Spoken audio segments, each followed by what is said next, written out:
Welcome to our tutorial on automating file organization with Excel and VBA. Today, we'll learn how to create folders based on cell values directly from an Excel worksheet.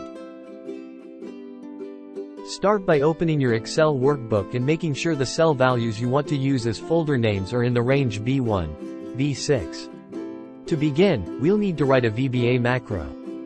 Go to the Developer tab and click on Visual Basic, or use the shortcut Alt plus F11 to open the Visual Basic editor. In the Visual Basic editor, click Insert, and then select Module, to create a new module where we'll write our macro. Now, let's write the VBA code that will create folders based on the cell values.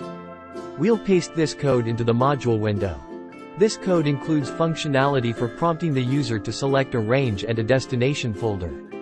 This code will loop through the cells in the first row of the specified range and create a new folder for each cell value in the workbook's directory.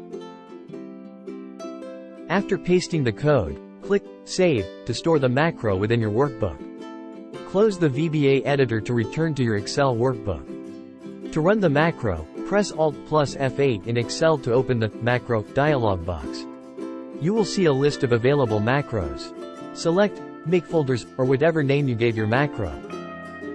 Click Run to execute the macro. When prompted, select the range of cells in your workbook that contain the values you want to use as folder names.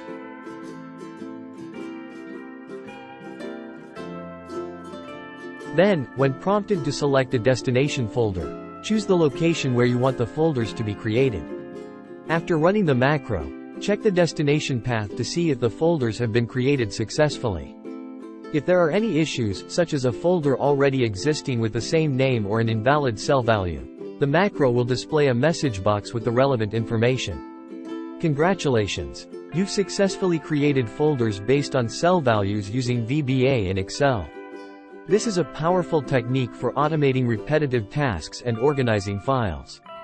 Thanks for watching our tutorial on creating folders with VBA. If you have any questions or need further assistance, feel free to ask.